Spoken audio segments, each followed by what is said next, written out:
Hey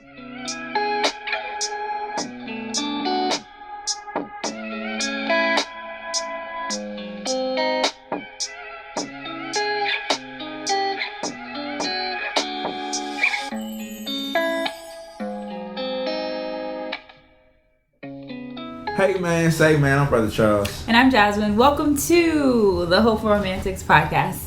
Alright, we're going to start off the right way like we always do. Father God, in the name of Jesus, we give you praise and honor because we know, Lord, that we would not be here without you. Keep this podcast blessed as we continue to bless one another and the people who are listening, Lord. Allow our relationship to always be bigger than us as we continue to sow into people's lives and allow them to be lifted up by our words. In your name we pray. Amen. Amen. Amen. Amen. What are we talking about today? How to speak. Love languages. We're going to talk about love languages and strategies and the realities of the best way to argue.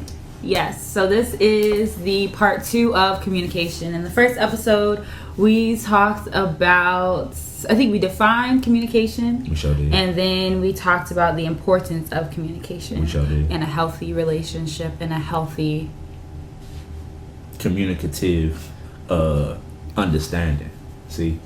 We be communicating. I think I was just looking for another word for relationship. But... Yeah. Companionship, connection, not situationship.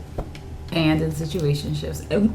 Communication is more important in situationships, to be honest. I don't get out of situationships. Charles does not like situationships. I think sometimes badly, for real. it typically, but I think sometimes there's a phase where situationships, especially these days amongst millennials, situationships are very common. And I think it's important for us to talk about those as well as relationships because it's just the reality of our generation. For sure. Okay, well, he still doesn't like them, but all I'm saying is we have to touch upon all the facets of love, and situationships in 2020 is a reality of love. For sure. For some of us. Not us. Them. Okay. More power to you. So we wanted to talk about love languages. Love languages. Love languages. Love languages. Love sandwiches. I feel like is I call them a hot topic where people love to throw around the term love languages. That's my love like language. Learn her love language. Love it, yeah. That's my love language. But in reality, like, what is a love language? What is it? What are they? What are the love languages that most people think of when they think of love languages? And what does it mean to connect with those love languages? What does it mean to speak to somebody's love language? Yes, or to know your own. Because one thing we talked about before was it's important for you to know your love language as well as learn the love language of your partner. Because when you know yours and you know theirs, that's where the real work comes in, and that's when you start to create such a deep bond when you're understanding who you're loving and you can express how you need them to love you. Yeah, for sure. Because a lot of people haven't really explored themselves well enough before they get into situationships, relationships. Mm-hmm. And then if you don't really know the best way to communicate love to yourself, then how can you expect someone to communicate love to you? Right. So Agreed. I think we took we'll talk about our love language experience after we define the love languages, but I did not learn my love language. I wasn't able to put words to my love language until after we were together, which was you're my fifth, I'm counting. Fourth, I'm counting third relationship, so I'm the last one, so it don't matter. True, but I was just saying, in the history of my relationships, I learned I could articulate my love language in my last relationship. Okay. So, but yeah. Okay, so the first one we're going to talk about is... words of affirmation. How to communicate is encourage, affirm, appreciate, empathize, and listen actively. Some people be listening, but they don't listen actively. Like, you could say that you heard somebody, but did you really listen to them? Action to take: send an unexpected note, text, or card. Encourage genuinely and often. Things to avoid: non-constructive criticism, not recognizing or appreciating effort. Yes. So as we go through the love languages, we're going to, as Charles just did, we are going to name the love language. Yeah, that. Talk about how to communicate if that is your love language or the love language of your partner. Actions you should take or can take, and things to avoid. Brought to you by Google. Type, yeah. We ain't put this one together though. The second one is physical touch. Oh my gosh. This is a nonverbal use of body language and touch to empathize love. Emphasize love. For sure. It's been a long day. It's been a long day.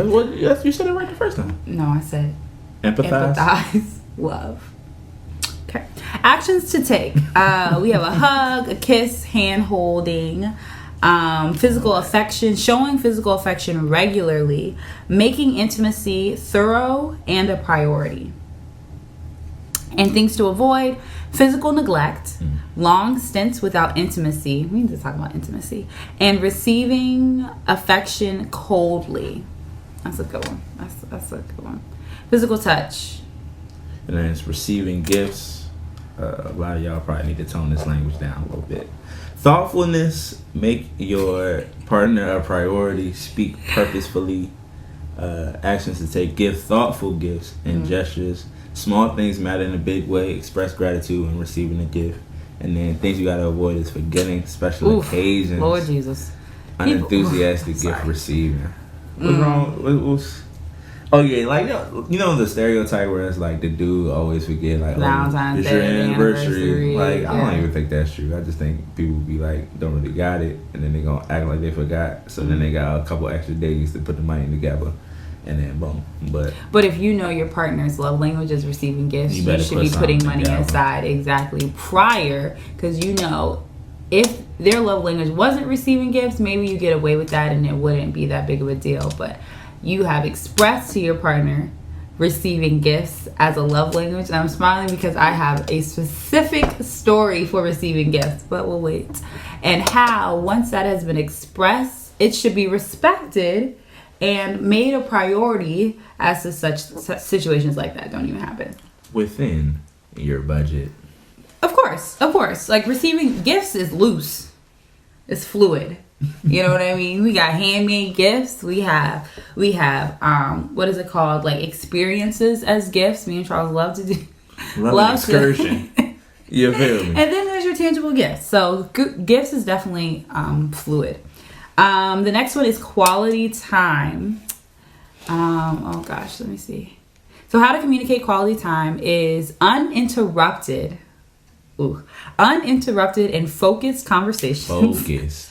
One-on-one time is critical.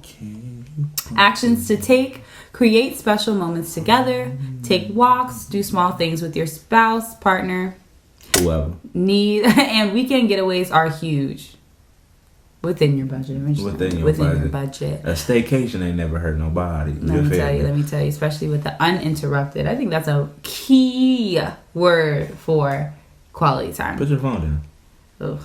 Ugh. Things to avoid: distractions when spending time together. Put your phone down. Long stints without one-on-one time. And the last one we are going to talk about is acts of service. All right, so use action phrases like, ooh, I'll help. They want to know you're with them and partner with them in the things that they're doing. Do chores together. Or make them breakfast in bed. And if you can't cook, go ahead and get you an Eggo waffle. Lego my Eggo. Go out of your way to help alleviate their daily workload. And then things to avoid: making the requests of others a higher priority. Ooh, that's a lot. Lacking follow through on tasks, big and small. That's a pretty good list. I think this was very it's a quick and an easy, and we can share this on our Instagram page, a quick little snippet of what they are and how we can use them in a practical sense in our relationships or when you're dating or whatever. Because honestly and truly, love languages don't have to be only directed at your romantic partners. Like love languages can be with your family, your friends, like learning this for yourself and being able to express it, as well as asking your friends. Like it doesn't have to be take this quiz and find your love language, which is what everybody did. Everyone loves to send that quiz around where it ranks it for you and it gives you the percentages. But in reality, like if you just ask your friends, like what are some ways what are some things that we can do or I can do to make you feel loved? Because that's essentially all this is. These are just categories of ways that people have laid out of how people feel love. And asking that question will make somebody be like, whoa, like, how do I like to be loved? And like, it really is a good way to just break things down and put things into perspective. It is. Reflection is key. You talked about that. So now... Are we going to rank them? We are... So we're going to take a minute and we are going to rank our love languages 1 to 5. And then I'm going to guess after almost 3 years of being together, what Charles's love languages are 1 to 5. And he will guess mine from 1 to 5. Okay. All right, cool. I know yours, Jones. See, that's why I think I'm comparing it to me too, because I know what mine are. So I know my list has to be different from your list because I know some things I value more, so it has to be lower in your list. Does that make sense? Yes. No, that's just not true. I have to go back. I think this is the lesson is like. Sometimes it really is just based off like how you feeling at the time, and that jump be going back and forth. People really think, especially because the quiz gives you it in order, in descending order. Yeah. So don't look at my list. I'm not looking. I don't even got my glasses on, so I can't see if I was looking at it. But it gives you a descending order, and I feel like sometimes when people give you ranked lists or they give you like here is what you are, you kind of take it as concrete instead of a spectrum. You know, like these things come in combination. And I think there's a longer list. Yeah, there is. And there's like something like that. No, I think I'm thinking of something else that has the it also gives you the percentage, because sometimes if it's number 1, it may be number 1 at like 76 and your number 2 is 75. Okay. You know, so it's still based upon like your responses. So it doesn't necessarily mean that it's always going to be this or that this is like prominent. Like most of the time it's this, yeah, but exactly. Sometimes one can take. All right, I'm done. For both? Oh my gosh, I'm not. Sometimes if you know you're wrong, you just gotta be confident you're wrong. You think you're wrong on mine? I think I'm wrong on like maybe 2. This is a 5 question test. So. I definitely know this one, but it's okay. I'll explain. I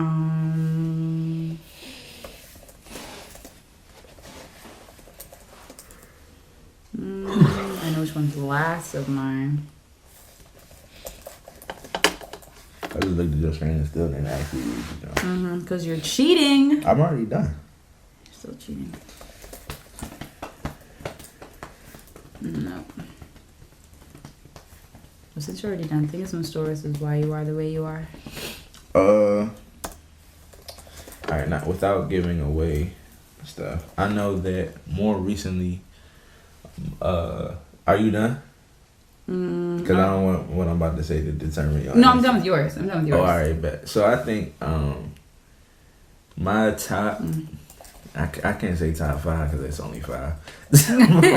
my few, like, quality time, physical touch.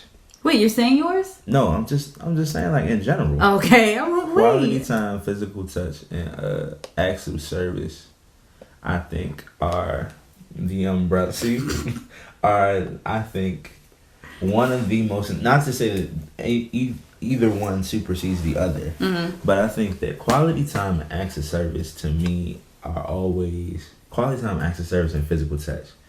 Cause like not only do I want you around, I want to feel you while you're around, and like I think that when people do stuff where it's like, wow, you was really thinking of me, like that's just a quality reminder that it's like not only do you value the quality time that we spend together, but you listen to me while you listen to me and you receive who I am as an individual as we're spending time.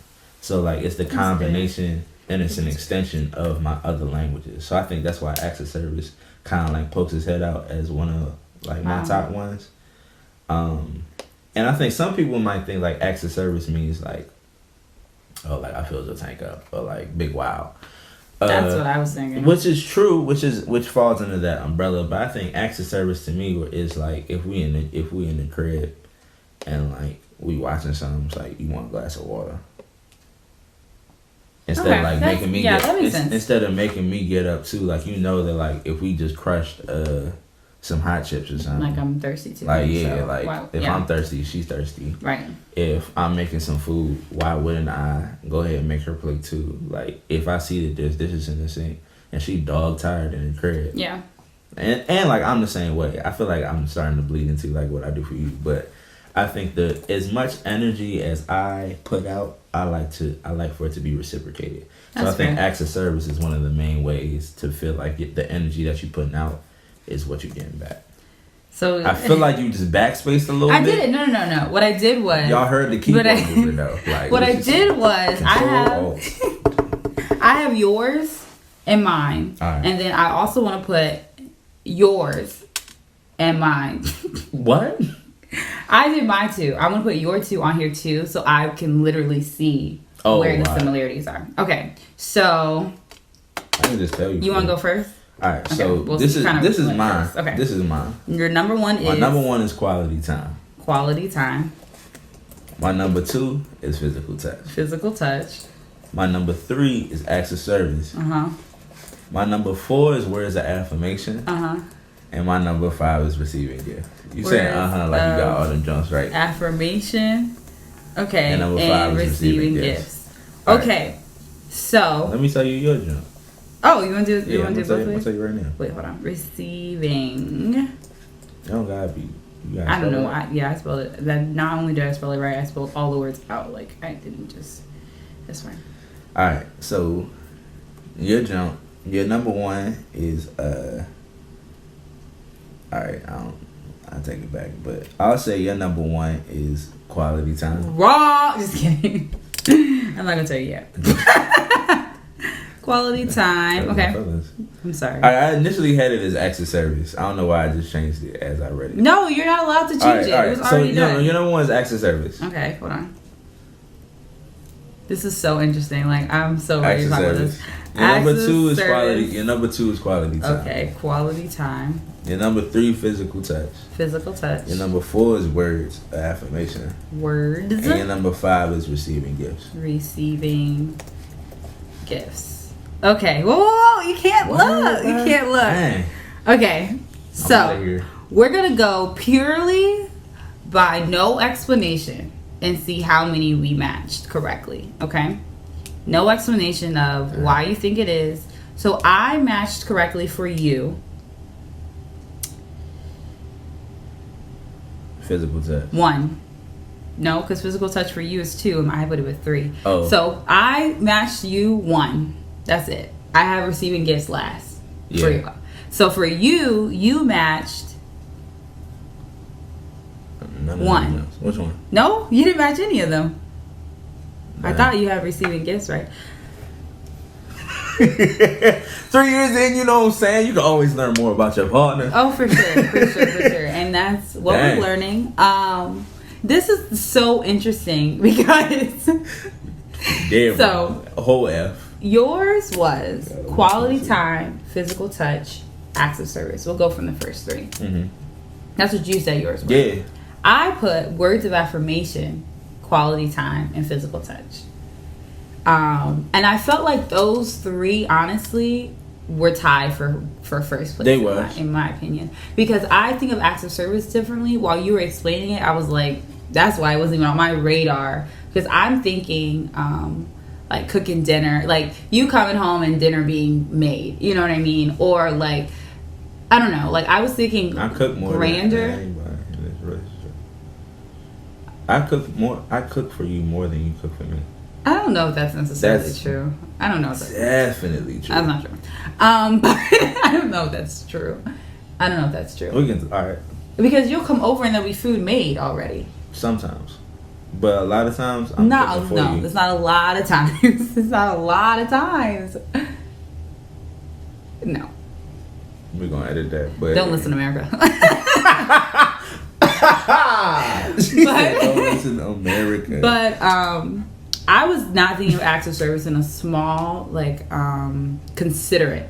You're thinking of, like, things that you do that just consider the other person and consider their feelings in the moment. Mm-hmm. Just little things that just remind you of, like, I'm here. You know, like getting me a glass of water when I could be thirsty. You know what I mean? So act of service was number 4 for me. For you, I thought words of affirmation, because when we first started talking, we had affirmations we said every day.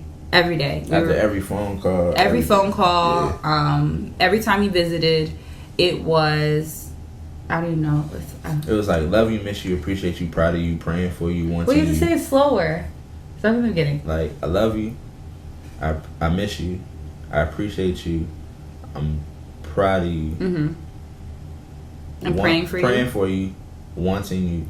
Thankful for you. I adore you. You're more than enough. You're more than enough. Yes. What was that, like 8 things, 9 things? It was about 8. It grew. It started off. It started off very simple. Like it started off, I love you, I miss you, I appreciate you, and then we added, I'm proud of you, I'm praying for you. So it grew to a list of things that in a long distance relationship we needed to hear from one another. It was vital. To make sure that we had the same goals, we were valuing the same things, and we're on the same page. So almost every day we said these 8 things to one another, and sometimes right, we had our commandments of words of affirmation. Mm-hmm. And some days Charles would start, some days I would start. Some of them had like specific responses. Some of them were whatever your response is for that day or how you're feeling. But I thought words of affirmation were very high up for you because that was something that I think you started. I did. And I think you added to more fervently than I did. Like, I still very wholeheartedly believe in everything that I was saying, but I definitely remember it being your idea and something that you took, like, you kept very close to your heart. So, words of affirmation number 1 for me. Physical touch, I was struggling with where physical touch was. Because this man... Oh my gosh. I know. And no, it's not even... That's why I think we really need to have an episode on intimacy to really discuss the variety of what physical touch means and what intimacy means. But Charles is a physical touch being. Oh my gosh. When we are around each other, like, he has to be touching me in some way, shape, or form. Well, right now we're sitting at a table and his knee is touching my knee. And he probably doesn't even notice that part of his body is always touching mine, whether his hand is on my knee while we're driving, where he's holding my hand when we're driving, whether it's we're sitting on the couch and he's just right here, like right here, whether it's him wanting me to like sit closer to him or sit on him or lean, like even if we're just laying and we're watching TV, like there's just levels to his physical touch, but it's almost constant. I just like to touch you. You saw. Exactly. You smell exactly. Nice, like this is physical touch personified. I ain't man. Literally physical touch personified. Because why not? You know what I'm saying? My thing about it is this. This is my lady. Beautiful, gorgeous, handcrafted just for me. You know what I'm saying? Mm-hmm. She is mine. All mine. In Jesus' name, I give him praise and honor. When he made her, he had me in mind.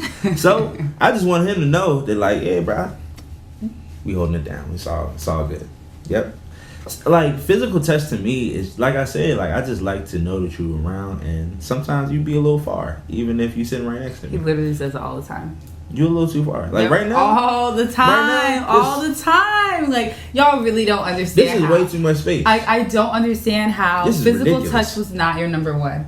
What was my number one? Quality time. Because we have to be spending time with each other in order. We have to go through mine for me to understand that for you. Because is there any other ones you want to talk about? I mean, I feel like I basically went through your list for you because I needed people to understand. Still too much space. Your words of affirmation and your quality time, but or your physical touch. Sorry. So mine was, for myself, I had quality time first, words of affirmation second, physical touch third, receiving gifts fourth, and acts of service as 5. That's interesting. And then you had acts of service for my number 1, quality time, physical touch, words of affirmation, and receiving gifts. So you didn't get any of mine in the correct order, which I find very interesting. Would you like to explain how after 3 years? It's interesting how you emphasize it like you got one. But I did. But I got one. But I got one. All right. So acts of service, right? You want to start from the top, from the bottom? Oh, yours. Yeah. Okay. I'm sorry, it was at the bottom of mine, so I was like, why are we starting at the bottom? But you're right. Kind of reiterating the fact that I didn't get it right. You did it, but it's okay. Acts of service. We'll revisit this in 6 months because this has to be better. But go ahead. Acts of service. I think I was thinking of it from the way you receive my acts of service. That's fair. Because when I do things for you, you're very appreciative. Yeah. And like you don't like, I never have done something where it's like I feel like, dang, bro, you know what I'm saying, afterwards. Like very rarely do I feel like I'm doing some things for you and you're not just like really verbally like making sure that it's made known that you're thankful. Mm-hmm. Or you're just like reminding me of it later and saying like thank you for doing that. Like you're the type to That's true. You're the type to bring up something that I did and I didn't even like picture it as something that I was really doing for you. I was just like doing it out of like the goodness of my heart. I didn't interrupt you, so we gonna keep going. Wait. Quality time. Wait. I think that's very interesting because I took that as words of affirmation. And that's why I ranked that so high for you. Mm. So by you extending acts of service to me, but me circling back and making sure that you know you're appreciated and that I'm grateful for what you do for me, that's why I thought words of affirmation were so important. They are, but I think you do it so well to where it's like, oh, Jasmine just going. Okay. Jasmine be thanking. It don't even also. It goes unappreciated. Is what you're saying. No, I think it's interesting because I think what we're doing and what I think a lot of people do is they misconstrue a partner's love language based off how they receive the reaction to what they think the other partner needs. So to kind of because we need to really break this down for the people. What did I have at quality time? No, I had words of affirmation as your. Which one is mine? This jump? You had quality time. Quality time is your second jump. Which isn't that you added yours as first? So basically, I got that right. Basically not. That's not how that works. We definitely like both like put a lot of stock in quality time. Like it's either second or first, right? Yeah. Because we started off long distance. Yeah, that has a lot to do with this. 0 out of 10 wouldn't recommend. Would not recommend. Like, we'll have a whole episode on long distance. I had to survive that jump, but like it's hard. It really is. It is hard when like all you want to do, like you've been around people all day. People you don't like. People you don't like. People you got a lot of love for. It's a spectrum, but the one person that you want to be around is nowhere to be found. Miles. Maybe even some time zones away. Come on now. It's hard. Like, oh yeah, because I did used to leave the country once in a while. But like, but like that to me, and then like coming back home to where like we was both in the same city, same area. Like now, I be fiending, honestly and truly. And I think both of us have times where we're just like, all right, well, we can go ahead and put a pause on this whole school and work thing, and I'm gonna pull up. Come on, because like I don't think since we've been home.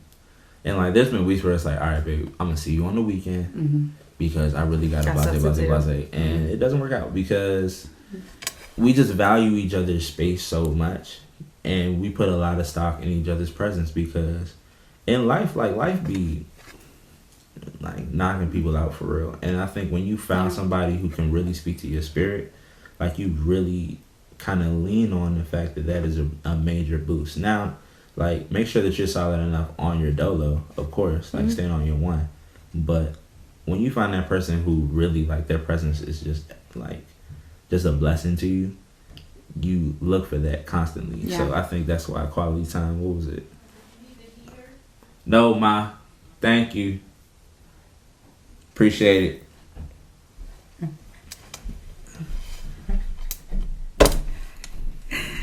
He's so sweet. Literally, I love Charles's mom. I shouldn't, but my feet. No, we're not. My feet are freezing, so I really wish you would have said we needed that heater. We gonna edit that jump. No, we're not. But we in my mama basement, bro. That's where we at right now. That's where we record. But one thing I was gonna say was that you're basically saying is when you find, and I don't remember the day, but I remember there was a point in our relationship where you said I was your exhale, and I felt like that was such. That's still true. Still very much great, like a great way of saying it. Well, for lack of better words, yes. Yes, like when you find the person that is your exhale, like so after a long day, after a good day, no matter what kind of day you have, when you find that person that is someone you can be around that really lets you breathe a little bit, like that's such a special place, and being in that space together is going to be so valuable, especially if you're in a situation where you're long distance or you're not living together. So that's why we rarely ever, if ever, have gone a week without seeing each other multiple times in that week. True. Unless we are literally miles. And I wouldn't even say miles, because we live miles apart. Like I would say, unless we are state lines away. Yeah. Exactly. Even then, because when you lived in Virginia, and I lived in Maryland, even though it was just over the bridge, that's a state line, and we still were going a couple times a week. I think I'd be remiss though to like point to the people who where like quality time might not necessarily be like big on your list. Like it might be like 4th or 5th. Yeah. And you're with a person where quality time is either second or first. That can be, I think, a very big place for conflict, simply because like what you doing? And I'm skipping ahead. Mm-hmm. It's okay. See, why'd you have to say it? Go ahead. Because you over here. I mean, you could see it though without. Okay, go ahead. I'm just saying, but like. No, you're right though. You're right. Like like when your love languages are opposite. Yeah, like bro, it's hard. Like it is hard. Like ours are similar, and it's still hard because one thing I was going, even though quality time is high for both of us, it looks very different. Your quality time is close to physical touch. Mine's too, but your physical touch is high, and you said your quality time has to then be high because we have to be in the same place for you to be able to touch. Mine necessarily, I don't really feel that they're that close together because I can be with you without touching you. Like sure. I am queen of inviting Charles over and having 1,000,001 things to do. And I'll be on the side of the jump, like, literally on the side of the couch. I'm doing lesson plans. I'm studying. Like I'm doing literally anything and everything. But I can do all of that with a level of peace because Charles is right there. And I'll be like doing work, but I'll be like, no, Charles doesn't like doing work when he's with me because that's his physical touch quality time portion. And one word that where's the quality? I had to where's pause. The flavor? No, really, I had to pause when we were reading quality time because it says uninterrupted quality time. I can make it with your phone down. That's why I put it so high because Charles it has to be uninterrupted. It has to be. Look at my face. That's right. I'm quality time, but it's real. we're there together. We're sharing space. We're sharing space. We are don't necessarily cohabitating. have to be. I don't have to look you in your eye and have a conversation. Like, I don't necessarily have to be engaging with you the whole time that we're together. I just like your presence in my space, and that's enough. Like, I'm good. Like, I can really like get my fix from that and be like, okay, see you in a couple days, and I'm chilling. But Charles, it has to be a level of intentionality in what we're doing in that quality time that really lets him get his fix from quality time. Because there's been times where like I'll pull up and it'll be a free for all work wise on her side, and the time will come where it's like, well, all right, baby, I gotta rock out, and there was no real like engagement, and I be livid. I be like, literally, I be like literally, we'll leave. Like, all right, homie. And I'm like, what's wrong? Right. We just spent 4 hours together. What's the problem? Really want like that for up and be like, all right, like what's the problem? That's what we on. And we had to talk about it because it looked different. And even though I'm saying I value quality time, and Charles is saying, well, I value quality time too, the conversation doesn't stop there. We was on two different type. So, but there's a level of compromise, because like if you know that your person is like really juggling everything, we both got a lot of things going on. So many. So we're like quality time. Sometimes like I'll go in with the mindset like both of us have stuff that we have to do. But just kind of like making sure that you put that out there and being more communicative when it comes to like what you really want out of your quality time. And this is especially just for people who are on two different levels, two different sides of quality time. So we kind of, the way ours are set up, we kind of actually talked through 4 out of 5. The only one we didn't really touch upon was receiving gifts. Some people, that is really high. And what I wanted to say about receiving gifts, and I was going to put it dead last, because I was like, I really don't be caring about gifts. But I remember, and those are my friends who watch our podcast will remember the story, because I was heated. It was one Valentine's Day. I was dating someone other than Charles. Oh my. I was dating someone other than Charles, and Valentine's Day was coming up. It wasn't our first holiday together, but it was Valentine's Day. You know, so I'm thinking. Is undergrad?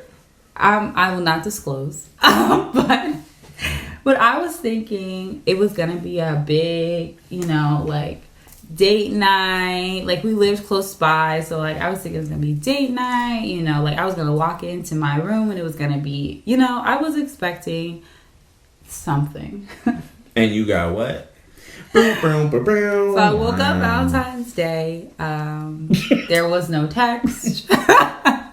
There was no acknowledgement of the day, to be honest. So I went about my business. I was busy. So I went to practice. I went to class. I ate. I saw my friends. Like, I did what I did in my normal daily routine. So I'm anticipating getting back to my room. Because I'm like, I'm not back in my room, so I don't know, like, what's going on. I was about to get a little surprise. So I'm taking my time. Okay. But okay. And I get back to my room. Okay. And I turn the corner, because I live down the hallway. Okay. Watch out. You was like, oh. From the peripheral. You saw some red and some pink. I saw absolutely nothing. I saw absolutely. But all right, but you didn't get to inside the room yet, though. So my room was locked. So no one was getting inside my room. But it was nothing outside. Okay. So I go about my business. I keep continuing my day, and I'm like, something has to be coming, like something has to be happening. It's Valentine's Day. For sure. Hours pass, and my friends are texting me. Like, girl, what? Like, what's up? What's going on? You better go out. Are you getting ready? Where the teddy bears? How's it going? Like, where the flowers? And I'm like, nothing's happening. And they're like, what do you mean? What do you mean? I said, literally nothing's happening. So at this point, I'm upset. So I'm like, you didn't text me in the morning. There was no acknowledgement of this day. There was no gifts. There was no this. Like, what is happening? Like, what are we doing?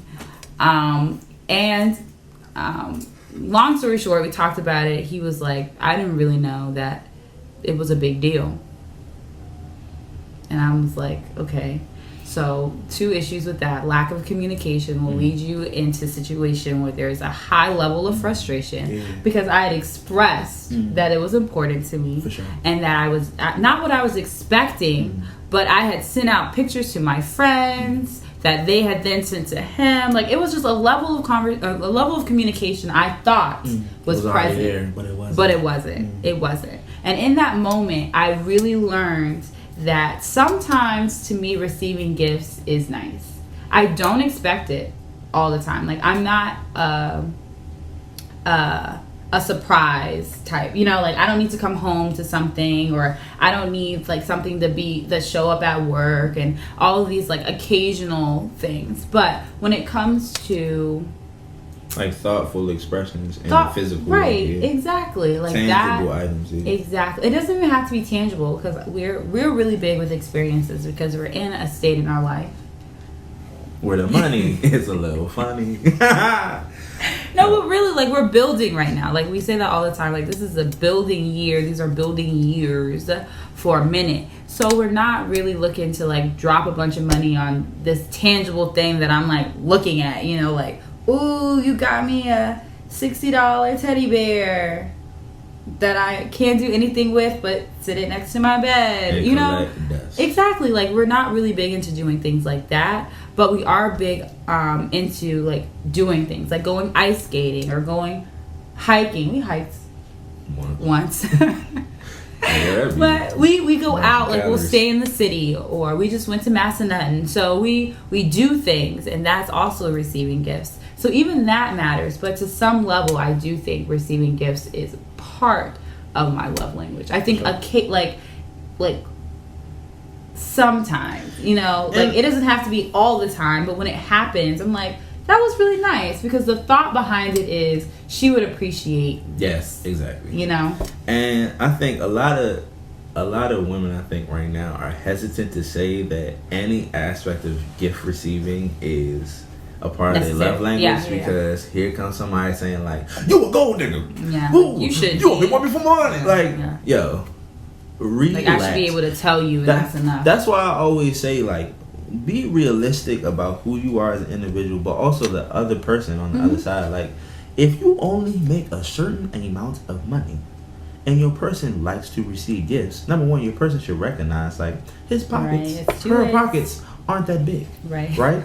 So you should, you know what I'm saying? So you should only anticipate a certain level of gift. Yes. Honestly and truly. It's not that big of a deal. Like, and I think that people have to just be more honest when it comes to themselves and their partner. Like, you can work within a realm and have a level of understanding to where there's no pressure in the way that you communicate to someone's love language. Because once there becomes pressure and negativity surrounded by me speaking to someone, me speaking to your love language, then there comes the separation. Yeah. If I feel like, all right, she likes receiving gifts, and I gotta the price tag gotta be at least $100, then, and I'm just not making no bread. I'm not about to speak to her love language, and I'm about to just probably just like chalk the whole thing like, I'm not about to do this at all, and that creates this level of separation, a level of stress, a level of tension, lots of things. And you know what that leads to? Arguments. A breakup. Oh, dang, we can't even talk about it first. I thought we were. Jasmine said, "Nah, it's over with. It's over with." But yes, we were talking about how the difference. Well, honestly, the difference in love languages and the similarities in love languages, because like we just said, like quality time can mean two completely different things. Or just like if your love language list is flipped. So if you're an acts of service and that's 100% and that's at the bottom of my list, what do we do? Like, is our relationship doomed? Like, doomed. That was such a weird word. That was such an interesting word. Like, who uses the It's word the way doomed? you said that. Doomed. But like, what does that mean for our relationship if we acknowledge what our love languages are and they are very, very different? Yeah. Which leads to arguments. I don't know if it has to lead to arguments. Sometimes it does. I think I think without clear communication or a process of learning and appreciating your partner's love languages regardless of your own, it can lead to a lot of tension, which will lead to arguments, because now there's feelings of being unappreciated, or feelings of being neglected, or not being seen, and those things built up create arguments, create these explosions of emotion where I've been feeling like you're not even paying attention to me for however long, when you could be very well trying. Like, I'm doing everything I can. You're giving me gifts that mean nothing to me, really. like they're nice, but I'm not feeling like I'm being loved through those gifts, you know. Or like you're pumping my gas once a week, but in my world, I'm like, I can do it myself. But you'll never spend no time with me, like exactly. Yeah. So what happens when they clash? Mm-hmm. Other than arguments, Charles, what happens when they clash? What can you do when they clash? Have a conversation, because this is what this series is all about: communication. Honestly and truly, like if like I just said, like if you pumping somebody gas every time you see him, right? But it's really just an in and out type joint. Like, hey, love you, babe. I'm gonna put some gas in your tank. I'm gonna see you tomorrow, or I'm gonna see you in a couple of days. If someone's giving words of affirmation, but they like never touch you, like I love you so much, I think you're beautiful, blah blah blah blah, but it's like you haven't touched me in like 4 days. You know what I'm saying? You start to think, yeah. You have to be, but you have to. If this your love language, like a lot, you have to advocate for that too. Like you can't be scared to talk to your partner. And it's like, and I think a lot of times we think that we have to solely just protect our partner's ego, protect our partner's feelings. But a lot of times honesty in a relationship creates this, I guess, umbrella for vulnerability. And sometimes people think that vulnerability has a negative connotation to it because they think that people can take advantage of them if they're vulnerable, which happens. But at the same time, if you value a relationship and want it to go somewhere, you have to be willing to be vulnerable. And that means like maybe putting yourself out there to not necessarily be received in the best way, but for the sake of how you're loved and for the sake of your partner learning you more, you have to be like, yo, like the gifts is cool, but like sometimes I just want you to lay up with me. Like pumping my gas is straight, but like just like rub my back sometimes. Like all those things, the combination and stuff like that. So once you put it out there, and hopefully you're with somebody who's like, I thought I was out here like that, but I'm mature enough in who I am as an individual to make an adjustment for the sake of me speaking to your love language, because I value you as an individual, I value you as a person, and I value you as a person who deserves to be loved in the way that you want to be loved. Yes. And let's be very clear, like when those conversations happen, like Charles said, there's going to be a moment, there could be a moment where the other person's feelings are slightly bruised, you know, because they have been trying, you know, and that happened with us. We've definitely had some conversations where I'm saying, or you're saying. No, go ahead. Where I'm saying, okay, Charles, like I really appreciate you doing these things, but I would like, I need more of this, you know. And Charles would be like, "Oh, all right." Like you got to take it a little bit. That's cool. You got to. Yeah. But feel what you need to feel. Yeah, feel what you need to feel. Like if you're a little frustrated in the situation, or you're feeling like, oh well, I feel like you're disregarding what I am doing for you, like that's the time to say it. It's not the time to bottle it up and wait 6 months from now and then bring it up and be like, well, when you said no, in the moment, talk through, okay, I hear what you're saying, this is how that made me feel, now moving forward I'm going to adjust what I'm doing, and hopefully that will help you adjust how you're feeling loved in this relationship. So I think it's easy, it's quick and easy for us to give the advice of, you know, have the conversation. But there are realistic aspects that come with that conversation. Sure. And sometimes that's a little hurt feelings, but that's something we can move past if it's within the conversation of growth. I said this earlier, conversations plant seeds. Whether it's like weeds or a bountiful harvest is up to you, right? So every time you have what you think is a necessary conversation, you're planting a seed for your relationship to grow. Every time that you might plant a seed, every time you might have a conversation and you leave things like on the table, or you don't go all the way in, you leave like room for weeds to grow in your relationship.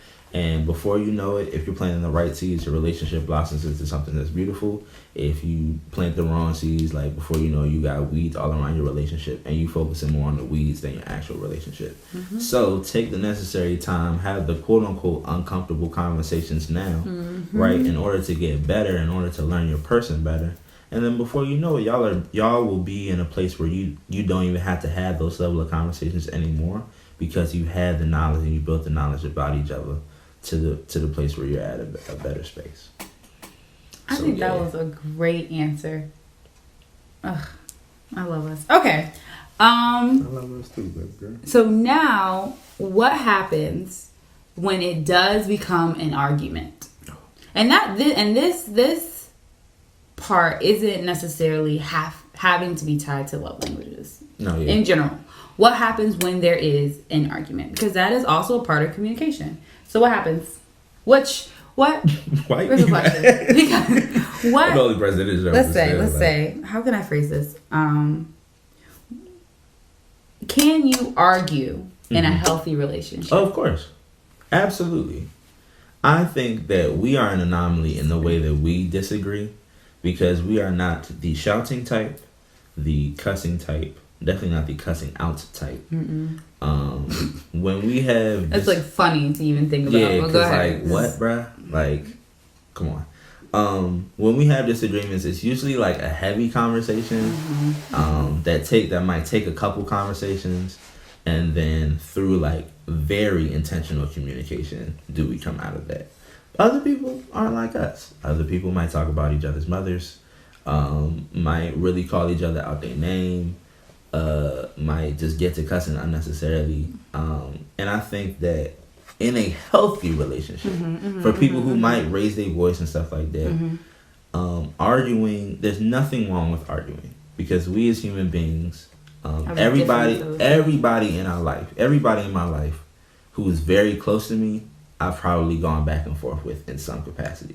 Might not now probably argue with everybody who's closest to me. My line brothers know I've gone back and forth with each and every one of them, because I hold them so dear to my heart. So the person who's closest to you, it's inevitable. But I think that in a way to argue in a healthy manner, and everyone always says that it's the problem, it's you and the person against the problem, right? But what do you do when the person's the problem? You know what I'm saying? Like, let's be honest. But it's being mature enough to recognize that, like, even though this person is blowing me, like getting on my reserve nerve, they passed the last nerve last week. They're on my reserve nerves, my last one, right? How do I communicate to them through my frustration, right? And I think that has to be through the skill of expressing what behaviors, right? What situations are what's really affecting my emotions, my mental, my physical. Because when you can pinpoint, like, it's not you, bruh. It's not you, sis. It's what you're doing. It's these elements of your behavior. It's these, like, just trends of what's going on that's affecting me. And express that's when like, change can happen. And sometimes it takes more than one conversation. For sure. Like, people love to say it's a process. It really is a process. Because it's not easy to have the conversation. It's not easy to be vulnerable. And then we can't have these unrealistic expectations that one conversation is going to fix behaviors, because they could be habitual. Like, I've always loved this way, or I've always done this. Now it's causing a problem. So now I have to unlearn these things I've either saw, or I've either thought were acceptable, or whatever. Exactly. And I have to then adjust how I'm loving you, and that's a process. That's a process for sure. One thing I wanted to say, I forgot. Like disrespect. Yes, was it about disrespect? It was about like allowing yourself to be disrespected. Oh, whoa! I don't think. Wait. Like how some people in relationships realize, like, yeah, go ahead. Okay, so yes, we were talking about. So before this, of course, we talked through all of like what we wanted to talk about, and we landed on why we never get to the point where we're shouting, we're yelling, and now neighbors can hear us, we calling each other all these names, whatever. Why we never get to that point. And it all comes down to respect. There is a line where disrespect is on one side and respect is on the other. There is a line Fine. that in my mind, in Charles's mind, and in this as a couple and what we are building, we have defined what that line is.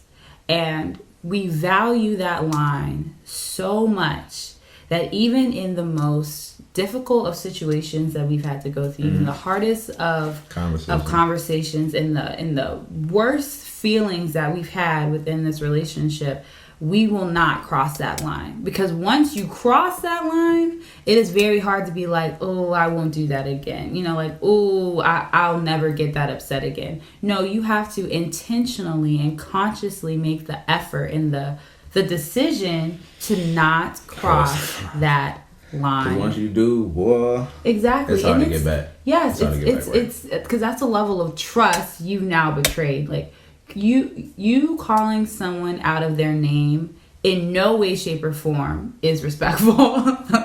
Like there's no way. You know what I mean? If somebody watching this, you're like, sometimes like nah. Like honestly. Like, there is a way to express how you're feeling, to talk about hard things, and stay within the box of respect. Yeah. But when you call someone out of their name, no part of that. Like, and this is for everyone watching too. Like, don't think like it's like a one-sided jump. Like in any type of relationship. Oh yes, like, and that's what I'm saying. That's why that's why we feel so strongly about not allowing that to infiltrate our relationship, because there's no situation that calls with a coworker, with a boss, with a friend, with a sibling. No. But what I'm saying is, even if it happens in those situations, it's always disrespectful. It's always disrespectful. There is no situation that you, and if you do, please DM us. Let us know if there's a respectful way to cut somebody out, because it's just not. It's not a part of cussing out. And just by saying like all due respect, and then cussing somebody out, not respect. Like you are still engaging in a very disrespectful behavior, and in relationships like that's. It's a no-go. Yeah. It's a no-go. That is one thing that I don't even know if we had that conversation before. I think it was just inherently in us, like that respect. I think that's one of ours. Our absolutely nots is like you just not finna disrespect me. But that's in all sectors. Like in this relationship and all of our other relationships, like on the street, like you just not finna disrespect me.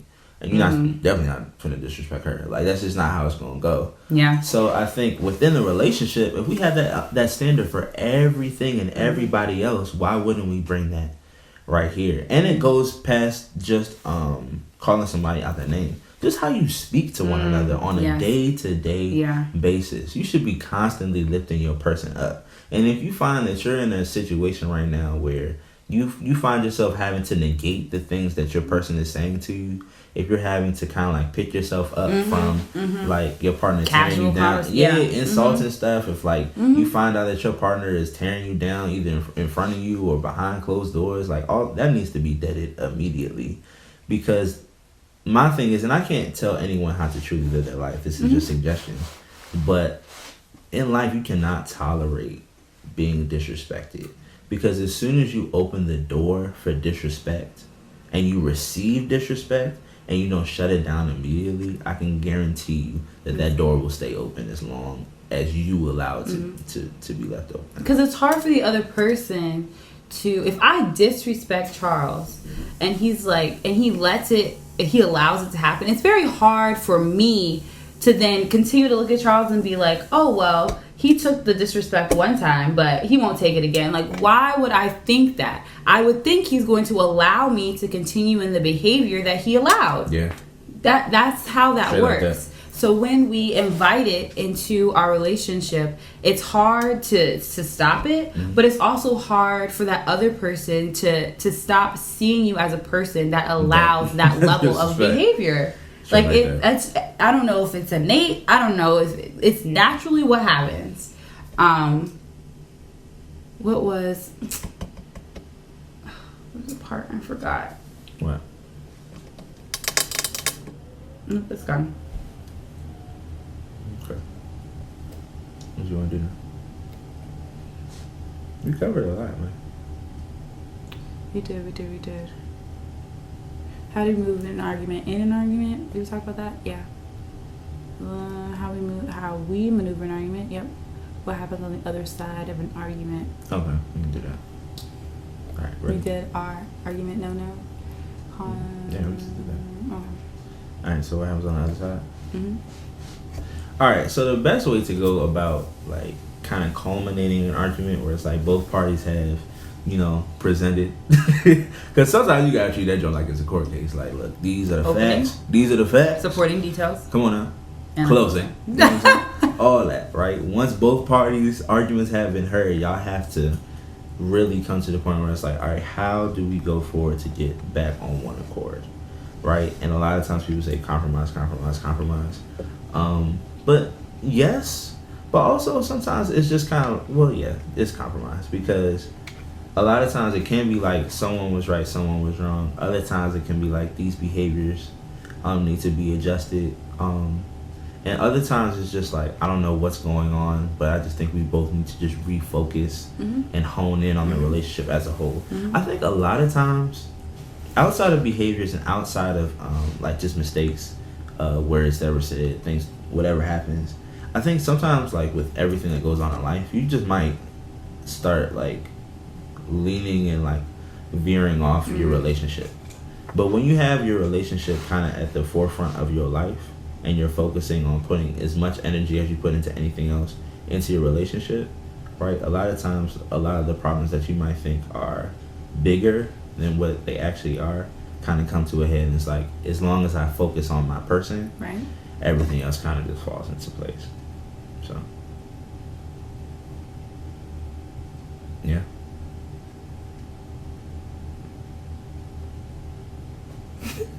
You wrap it up. No. So one thing that I should start again. So one thing that I think it is very important for us to discuss is the forgiveness aspect of the other side of an argument. Because I think it ties back into love language. It ties back into the level of the foundational respect that exists within the healthy relationship. Because I think a lot of times this situation happens, an argument or a discussion occurs, and then there's a conclusion. So now from there, and I don't know how to word this because it's very interesting. From there has to be the intent to forgive. Yeah. But, and I always think of it from the transgressor's point of view. It is not, it's unfair for you to tell the other person how or kind of when to forgive. More so when, yeah. Because a lot of times that forgiveness is really tied up in trust and their love language, So if Charles does something to me and he ends up having to apologize and we have a conversation and it has deeply hurt me, it's unfair for Charles to be like, okay, we had the conversation, let's keep it pushing, it's unfair, right? It's unfair for Charles to go out and buy me something and bring it back and be like, oh, we're good now, it's on me, or it's on Charles to seek what I need in order for me to be at a comfortable place to forgive. Forgiveness does not mean automatic reconciliation. Forgiveness and reconciliation are two completely different things. And I think especially with black people, everyone expect like black people have big hearts for forgiveness, right? But I think black people could do a better job with handling reconciliation. We don't always gotta reconcile. That is so true. With relationships, like, it takes time to truly reconcile. Someone, like, for folk who have stayed after somebody cheated, like, that's a long process for reconciliation. We'd love to talk to you. Because God bless you. Because that level of reconciliation, that's very noble in my regard. The level of forgiveness first, and then reconciliation. More power to you, all praises. But I think in relationships especially, there's going to be a lot of forgiveness, right? But you might want to watch your person's like how long it takes them each time to reconcile with you. Because if you're noticing that, like, number one, you're messing up a lot to the point where they need to forgive you things a lot. We're reconciling all the time. but every time it takes a little bit longer for reconciliation, that's when you really might want to start making some adjustments. Because what are breakups but just people recognizing that there's no more space for reconciliation. Yeah. So when we mess up like human beings do, right? Give your partner, like you said, the space, the time, and the energy. Because it ain't nothing more draining than somebody messing up and being like, "You okay now? You okay now? You okay now? You good now? We straight. Come on, we good." We're not giving energy to the reconciliation. Yeah, you just like, all right. Like, oh well, sorry. We're good. We talked about it. There ain't no emptier word in the English language than sorry. Sorry. We've been saying sorry since we was 4 years old. We pushed little kids down on the playground. And you didn't mean it then, and you don't mean it now. You just sorry. Simple as that. Sorry is for you. Reconciliation is for them.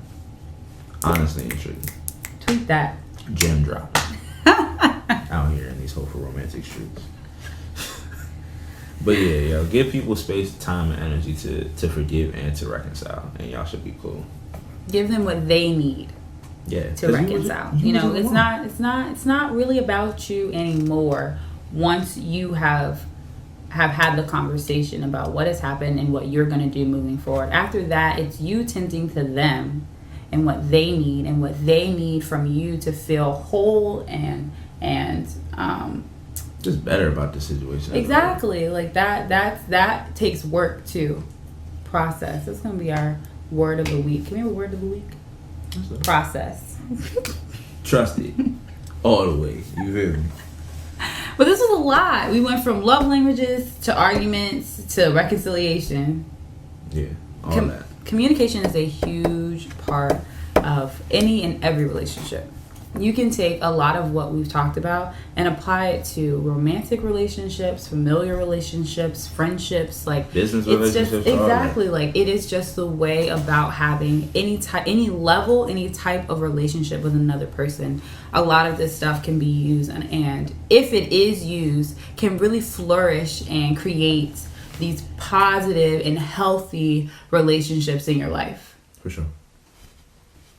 All right. Once again. This is the Hopefull Romantics podcast. Follow us on the socials at the Hopefull Romantics on Facebook as well as the Instagram. Mm-hmm. Subscribe to us on YouTube, Spotify, all that.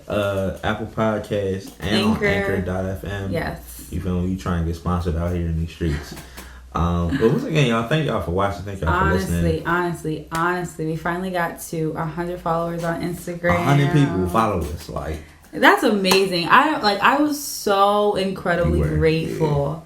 Yeah. Like 100 people, like 100 souls were like, it's like, okay, this is in some way, shape, or form is something I either want to support, something that has said something that I remember I'm using, or just something I know them. Yeah, that too. I appreciate y'all too. Listen. That too. We really appreciate all the support, all the love that you guys have been giving us. As always, if you have any questions, comments, concerns, hit us up. We're still getting questions. We got to answer some of them questions. We'll do a live sometime soon. Yeah. Answer some recent questions that have been sent out and just keep the conversation open and honest about every time. Every time. Open and honest about love. Open and honest. Relationships and dating, young adult life as millennials. Young adult life as millennials. Millennials. We just out here in these streets trying to do the best we can. That's what we here for. All right, y'all. Till next time, stay hopeful.